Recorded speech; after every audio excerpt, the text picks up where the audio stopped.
Alright, let's count: a 1-mile run, 100 pull-ups, 200 push-ups, 300 squats, and a 1-mile run again. That's what the Murph workout consists of. Sound tough? Absolutely. But that's the reason why I decided to do it for 30 days in a row. Challenge accepted. First of all, I'm sure you wanna know how I got this idea. Well, one of my best friends recently got into CrossFit. He told me a lot about it and I finally realized what the difference was between regular gym exercises and a CrossFit workout. A CrossFit workout consists of much more intense circuit training, which focuses on the whole body instead of just one part. If you've ever visited the gym regularly, then you know that some days are leg days only, others are arm days, and so on. With CrossFit, you use almost every muscle you have during each session. Before I start telling you how I prepared for this challenge and what my results were, I want to make it clear that I'm a pretty fit person. I go to the gym 3 times a week and my workouts include both weightlifting and cardio. If I were a fitness noob, I'd never even think about going through this challenge. Why? Because it can be dangerous for your health. And even having extensive gym experience, I still consulted my doctor to make sure my body could endure this ordeal. The Murph workout is no joke, folks. After my doctor approved my idea, I asked my friend to share some tips that would help me along the way. Here's what he told me. Don't work out on an empty stomach. Your body needs fuel for good performance. Eat a carb-heavy meal a few hours before starting. You can also grab a protein bar 30 minutes before the workout. Don't try to sprint the first mile. It's your warm-up, so don't waste all your energy on it. Break up the sets. No matter how fit you are, tackling all 100 pull-ups at once will simply leave you exhausted. Don't forget about the breaks. Have a 30-second rest between reps. Halfway through the workout, take 3 to 4 minutes to wipe off the sweat and drink some water. Fast forwarding to the present moment, I have to say, all those tips turned out to be super helpful. By the way, I forgot to mention that during a classic Murph workout, you should wear a 20 lb vest. But I'll be honest with you, I thought it would be too much for me. Besides, I don't have a weighted vest, so I decided to go without it. However, I did get some necessary items. Gymnastics-style hand grips to protect my skin from blistering during pull-ups, and a new pair of training shoes that are more flexible and suitable for running, but at the same time have a supportive heel for squats. Luckily, there's an outdoor gym in my neighborhood with a bar for pull-ups and a small park nearby for running. So, I had everything I needed to start the challenge. I didn't do anything special before the first day, except for drinking a bit more water than usual to make sure my body was hydrated, and going to bed earlier. Day 1. No turning back. Here we go. Being in pretty good shape, running the first mile was easy peasy. After that, I went through 20 sets that consisted of 5 pull-ups, 10 push-ups, and 15 squats each. Somewhere along the way, I started thinking that maybe I should have scaled the workout back to a lighter version, or half Murph. However, by the time I completed it after the second run, I decided to stick to my initial choice. No turning back. When I was done, I barely had energy left in me to take a shower and get to work. Day 2. I forgot about one important thing. Oh boy. Were my muscles sore the next morning? I realized that I forgot about one important thing: stretching. As you probably know, it helps with post-workout soreness. So, today I stretched out before running.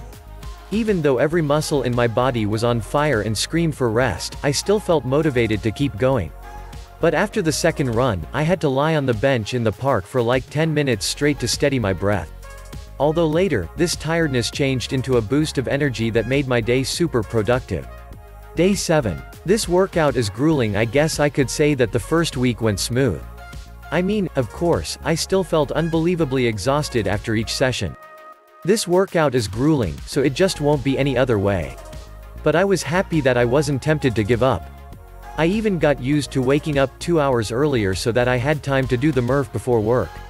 To be honest, I had some doubts before starting the challenge and was sure I wouldn't last longer than a couple of days.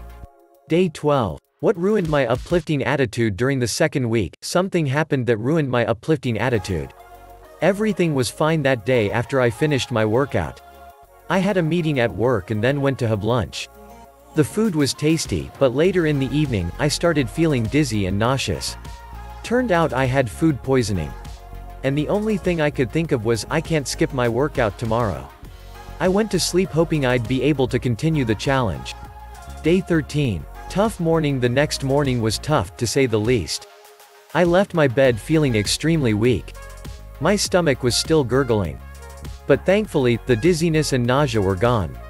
Should I keep pushing myself to the limits? Or should I just quit and let my body rest? What would you do in my place? Let me know in the comments. Well, I chose to move on no matter what. And let me tell you, the workout on that day just might be the hardest thing I've ever done in my whole life. Day 15. The first changes in my body. Halfway through my ordeal, I noticed the first changes in my body. You see, I work at the office and must wear shirts and ties. And when I put on my favorite shirt after the workout, I realized it was too tight on me. Apparently, the muscles on my back have been growing. I was glad about it, but I had no idea that I'd have to change my wardrobe so soon. Day 21. The turning point. The beginning of the third week was the turning point in my challenge. I guess my body was just mad at me because I put it through such strenuous training without a single day of rest.